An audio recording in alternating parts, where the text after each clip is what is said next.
Concilio III de Constantinopla. Papa San Agatón I y Papa San León II. Contra el monotelismo. Condenó a Honorio. El culto de las imágenes arranca desde los principios del cristianismo, como se puede ver en las catacumbas romanas donde se ocultaban los cristianos perseguidos. En los siglos VIII y IX la iconoclastia, destrucción de imágenes, estuvo en auge y se convirtió en abiertas persecuciones promovidas por los emperadores orientales. No faltaron grandes defensores del culto de veneración a las imágenes como San Juan Damasceno y San Germán de Constantinopla, y muchos otros que fueron mártires por defender ese culto. En estas circunstancias se reunió el Concilio de Nicea. Magisterio del C3 de Constantinopla Sexto Ecuménico, contra los monotelitas. Definición sobre las dos voluntades en Cristo. El presente santo y universal concilio recibe fielmente y abraza con los brazos abiertos la relación del muy santo y muy bienaventurado Papa de la antigua Roma, Agatón, hecha a Constantino, nuestro piadosísimo y fidelísimo emperador, en la que expresamente se rechaza a los que predican y enseñan, como antes se ha dicho, una sola voluntad y una sola operación en la economía de la encarnación de Cristo, nuestro verdadero Dios. 288. Y acepta también la otra relación sinodal del Sagrado Concilio de 125 religiosos obispos, habida bajo el mismo Santísimo Papa, hecha igualmente a la piadosa serenidad del mismo emperador, como acorde que está con el Santo Concilio de Calcedonia y con el tomo del Sacratísimo y Beatísimo Papa de la misma antigua Roma, León, tomo que fue enviado a San Flaviano 143 y al que llamó el mismo concilio columna de la ortodoxia. Acepta además las cartas conciliares escritas por el bienaventurado Cirilo contra el impío Nestorio a los obispos de Oriente.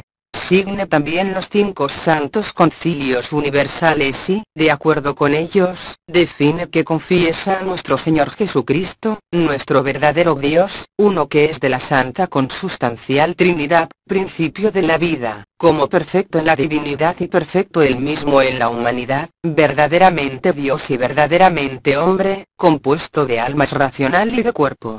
Consustancial al Padre según la divinidad y el mismo consustancial a nosotros según la humanidad, en todo semejante a nosotros, excepto en el pecado. 4:15.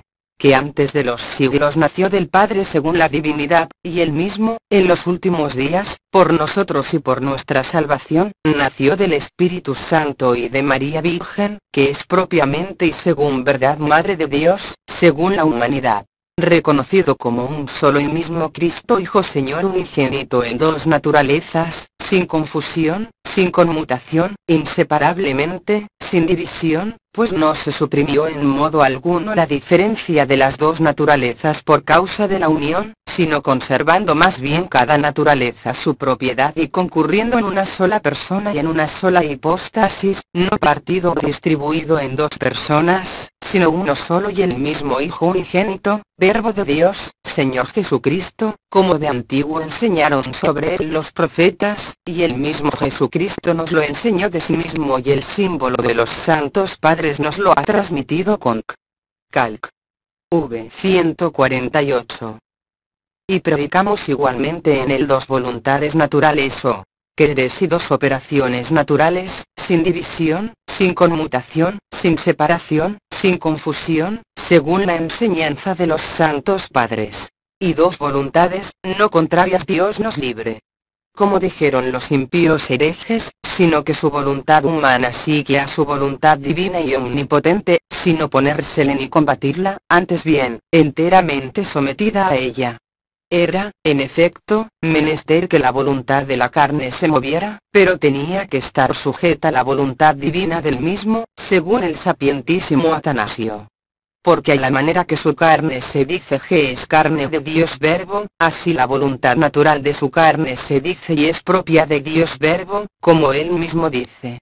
Porque he bajado del cielo, no para hacer mi voluntad, sino la voluntad del Padre, que me ha enviado yo. 6:38, y llamando suya la voluntad de la carne, puesto que la carne fue también suya. porque a la manera que su carne animada, santísima e inmaculada, no por estar divinizada quedó suprimida, sino que permaneció en su propio término y razón, así tampoco su voluntad quedó suprimida por estar divinizada, como dice Gregorio el teólogo. Porque el querer de él, del Salvador decimos, no es contrario a Dios, como quiera que todo él está divinizado. Glorificamos también dos operaciones naturales sin división, sin conmutación, sin separación, sin confusión, en el mismo Señor nuestro Jesucristo, nuestro verdadero Dios, esto es, una operación divina y otra operación humana, según con toda claridad dice el predicador divino León. Obra, en efecto, una y otra forma con comunicación de la otra lo que es propio de ella. Es decir, que el verbo obra lo que pertenece al verbo y la carne ejecuta lo que toca a la carne. 144. Porque no vamos ciertamente a admitir una misma operación natural de Dios y de la criatura, para no levantar lo creado hasta la divina sustancia ni rebajar tampoco la excelencia de la divina naturaleza al puesto que conviene a las criaturas. Porque de uno solo y mismo reconocemos que son tanto los milagros como los sufrimientos, según lo uno y lo otro de las naturalezas de que consta y en las que tiene el ser, como dijo el admirable Cirilo. Guardando desde luego la inconfusión y la indivisión, con breve palabra lo anunciamos todo. Creyendo que es uno de la Santa Trinidad, aún después de la encarnación, nuestro Señor Jesucristo, nuestro verdadero Dios, decimos que sus dos naturalezas resplandecen en su única hipóstasis, en la que mostró tanto sus milagros como sus padecimientos, durante toda su vida redentora, no en apariencia, sino realmente. Puesto que en una sola hipóstasis se reconoce la natural diferencia por querer y obrar, con comunicación de la otra, cada naturaleza lo suyo propio. Y según esta razón, glorificamos también dos voluntades y operaciones naturales que mutuamente concurren para la salvación del género humano. Habiendo, pues, nosotros dispuesto esto en todas sus partes con toda exactitud y diligencia, determinamos que a nadie sea lícito presentar otra fe, o escribirla, o componerla, o bien sentir o enseñar de otra manera.